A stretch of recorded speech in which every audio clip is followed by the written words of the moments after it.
হাতৰাজ মাৰি একৰাজ কৰা বৰ অসমৰ ভেটিগড় হোতা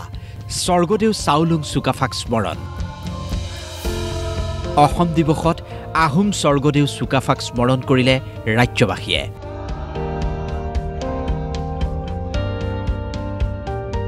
নাজিৰাত অসম চৰকাৰৰ সাংস্কৃতিক পৰিক্ৰমা বিভাগৰ উদ্যোগত আয়োজন কৰা অসম দিৱসৰ কাৰ্যসূচীত উপস্থিত থাকি প্ৰথমজনা আহোম স্বৰ্গদেউ চুকাফাৰ প্ৰতিমূৰ্তি উন্মোচন কৰিলে মন্ত্ৰী পীযুষ হাজৰিকাই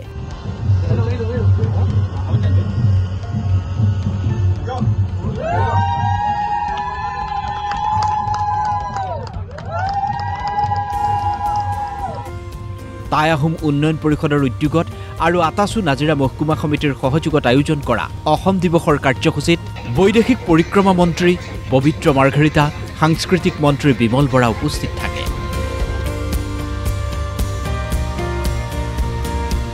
এইজনৰ আগমনৰ দিনটো অসম দিৱস হিচাপে অসম চৰকাৰে ঘোষণা কৰিছিল 1999 চনৰ ফেব্ৰুৱাৰী 28 তাৰিখত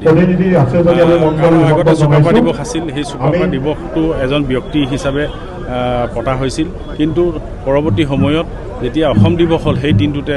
আমাৰ অসম যে প্ৰতিষ্ঠা হৈছিল সেই দিনটোৰ পৰাই যে অসম নামৰ উৎপত্তি হৈছিল এই কথাখিনি প্ৰতিপন্ন হ'ল আৰু সেইজন পিতৃপুৰুষৰ আজি যি প্ৰতিমূৰ্তি আজি আমাৰ এই নাজিৰা এই মাজমজিয়াত আমাৰ ময়ূৰ গোহাঁই উদ্যোগত এই প্ৰতিমূৰ্তিটো আজি শুভ উদ্বোধন হ'ব আমাৰ অসম চৰকাৰৰ মাননীয় মন্ত্ৰী পীযুষ হাজৰিকা ডাঙৰীয়াই এয়া নাৰায়ণপুৰৰ দৃশ্য ঐতিহাসিক ৰঙতি পুখুৰী পাৰৰ চুকাফা সমন্বয় ক্ষেত্ৰত দিনজোৰা কাৰ্যসূচীৰে 798 সংখ্যক অসম দিৱস উদযাপন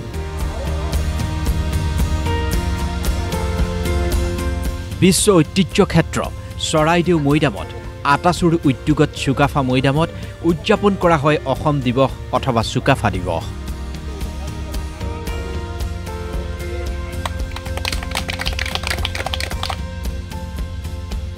প্ৰত্যেক বছৰৰ দৰে এই বছৰো আমি চাওলুং চুকাফাৰ যি আগমনৰ দিন সেই আগমনৰ দিনটো আমি অসম দিৱস হিচাপে পালন কৰি আহিছোঁ আজি আমাৰ প্ৰথম কাৰ্যসূচী হিচাপে আছিলে আমাৰ যি ধ্বজা সিংফা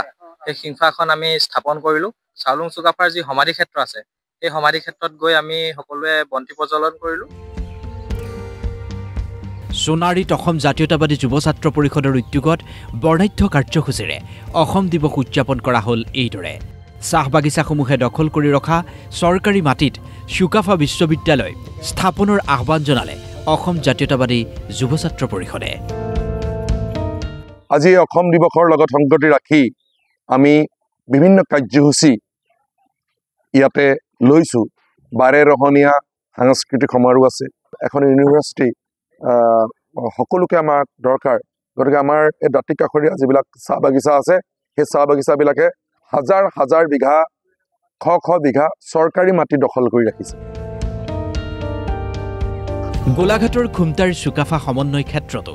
দিনজোৰা কাৰ্যসূচীৰে 798 সংখ্যক অসম দিৱস উদযাপন কৰা হয়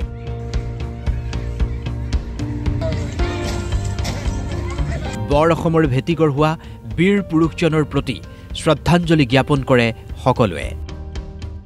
আৰু অসমৰ বিভিন্ন জাতি জনগোষ্ঠী বিভিন্ন ভাষা ভাষী ৰাইজক ঐক্যবদ্ধ কৰি বিশ্বৰ বুকুত এখন শক্তিশালী ৰাষ্ট্ৰ হিচাপে এখন ৰাজ্য হিচাপে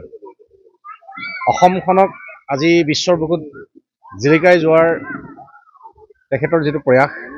আজি আমাৰ সমগ্ৰ অসম জুৰি এই দিনটোকে আমি অসম দিৱস হিচাপে আমাৰ পালন কৰা হৈছে গোলাঘাটতো বিভিন্ন দল সংগঠনৰ উদ্যোগত অসম দিৱস উদযাপন টাই আহোম যুৱ পৰিষদ গোলাঘাট জিলা সমিতিৰ উদ্যোগত নগৰৰ চুকাফা প্ৰতিমূৰ্তিৰ ওচৰত আয়োজন কৰা হয় অসম দিৱসৰ কাৰ্যসূচী আমি জনগোষ্ঠী সমন্বয় মঞ্চ আৰু টাই আহোম ছাত্ৰ সন্থা নগৰ সমিতিৰ উদ্যোগত আমি আজি অসম দিৱস চুকাফা দিৱস অনুষ্ঠিত কৰিছোঁ সমগ্ৰ ৰাজ্যৰ লগতে আমগুৰিৰ বিভিন্ন স্থানতো উদযাপন কৰা হ'ল অসম দিৱসৰ কাৰ্যসূচী টাই সংস্কৃতি বিকাশ কেন্দ্ৰৰ উদ্যোগত আমগুৰিৰ ঘগৰাজান স্থিত চেংৰেনত উদযাপন কৰা হ'ল অসম দিৱস